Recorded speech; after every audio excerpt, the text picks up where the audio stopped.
మన లివర్ చుట్టూ కొవ్వు పేరుకుపోతే అది ఈ ఫ్యాటీ లివర్ సమస్యకు దారితీస్తుంది. సాధారణంగా అధిక బరువు, ఇన్సులిన్ రెసిస్టెన్స్, మితిమీరి ఆల్కహాల్ తాగడం వల్ల ఈ ఫ్యాటీ లివర్ సమస్య వస్తూ ఉంటుంది. ఈ సమస్య ఉన్నప్పుడు శరీరం కొన్ని సంకేతాలను అందిస్తుంది. కానీ చాలా మంది దానిని ఫుడ్ బాగోలేకపోవడం వలనో, అసిడిటీనో లేక ఒత్తిడి వల్ల తమకు అలా ఉందని భ్రమపడుతుంటారు. కానీ దీనిని నిర్లక్ష్యం చేస్తే లివర్ పూర్తిగా చెడిపోయే ప్రమాదం కూడా ఉంది. కొంచెం ఆహారం తీసుకున్నా సరే కడుపు నిండిపోయినట్లుండడం కూడా ఈ ఫ్యాటీ లివర్ లక్షణమే. ఉదరానికి సమీపానముండే లివర్ ఉబ్బినప్పుడు పక్కనే ఉండే అవయవాలను తాకుతుంది.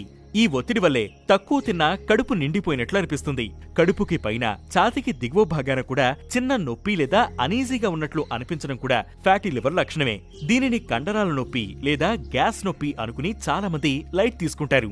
ఆయిల్ ఫుడ్ తిన్నా లేక గంటల కొద్దీ కూర్చున్నా ఈ లక్షణం కనిపిస్తూ ఉంటుంది. తీసుకున్న ఆహారంతో సంబంధం లేకుండా తరచూ ఉబ్బరంగా ఉండడం కూడా ఫ్యాటీ లివర్ సమస్య లక్షణమే. ఒకవేళ మీకు ఈ లక్షణం కనిపిస్తే వైద్యుడిని సంప్రదించడం మంచిది.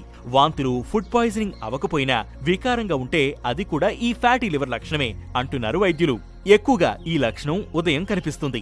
అసిడిటీ లేక నిద్ర లేకపోవడం వల్ల ఇలా అయ్యి ఉండొచ్చని చాలా మంది అనుకుంటారు. అరుగుదల సమస్య వస్తూ విపరీతమైన అలసటగా ఉండడం కూడా ఫ్యాటీ లివర్ సమస్య లక్షణమే. లివర్ పై పడే ఒత్తిడిని మేనేజ్ చేయడానికి శరీరం ఎక్కువ ఎనర్జీని ఖర్చు చేస్తుంది. అందుకే ఇలా అనిపిస్తుందని వైద్యులు చెబుతున్నారు. కాబట్టి ఫ్యాటీ లివర్ లక్షణాలు కనిపిస్తే వాటిని నిర్లక్ష్యం చేయకుండా జాగ్రత్తలు తీసుకోవాలని సూచిస్తున్నారు. ఇది రివర్సబుల్ కండిషన్ అని, దీనిని సరైన సమయంలో గుర్తిస్తే వ్యాయామం, మంచి ఆహారంతో ఈ సమస్యను తగ్గించుకోవచ్చని చెబుతున్నారు.